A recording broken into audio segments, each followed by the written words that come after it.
നമസ്കാരം. മലപ്പുറം സ്റ്റോറീസിലേക്ക് സ്വാഗതം. മലപ്പുറം കളക്ടറേറ്റിന് മുമ്പിൽ തിരുവോണ നാളിൽ ഭൂരഹിത ആദിവാസികളുടെ പ്രതീകാത്മക സങ്കല്പ സദ്യ.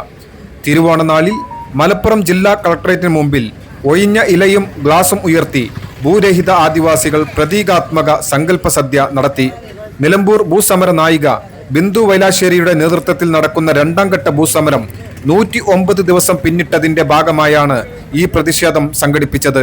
പ്രശസ്ത മജീഷ്യൻ RK മലയത്ത് സങ്കല്പ സദ്യ ഉദ്ഘാടനം ചെയ്തു. മജീദ് ചാലിയാർ സ്വാഗതം ആശംസിച്ചു.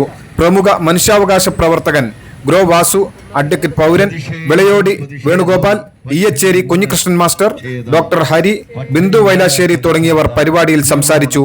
പത്മിനി ടീച്ചർ സമാപന പ്രസംഗം നടത്തി.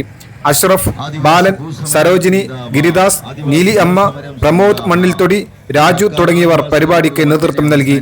നിലമ്പൂരിലെ ആദിവാസി കുടുംബങ്ങൾക്ക് 50 സെന്റ് വീതം ഭൂമി നൽകാമെന്ന് സർക്കാർ വാഗ്ദാനം ചെയ്തിരുന്നെങ്കിലും 1 വർഷം കഴിഞ്ഞിട്ടും വാഗ്ദാനം പാലിക്കപ്പെട്ടിട്ടില്ല.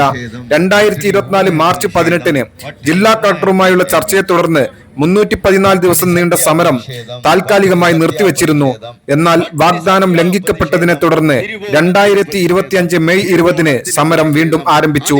ഭൂമി ഔദാര്യമല്ല, അവകാശമാണ് എന്ന മുദ്രാവാക്യവുമായി ആദിവാസി സമുദായം തങ്ങളുടെ ശക്തമായ പ്രതിഷേധം തുടരുകയാണ്.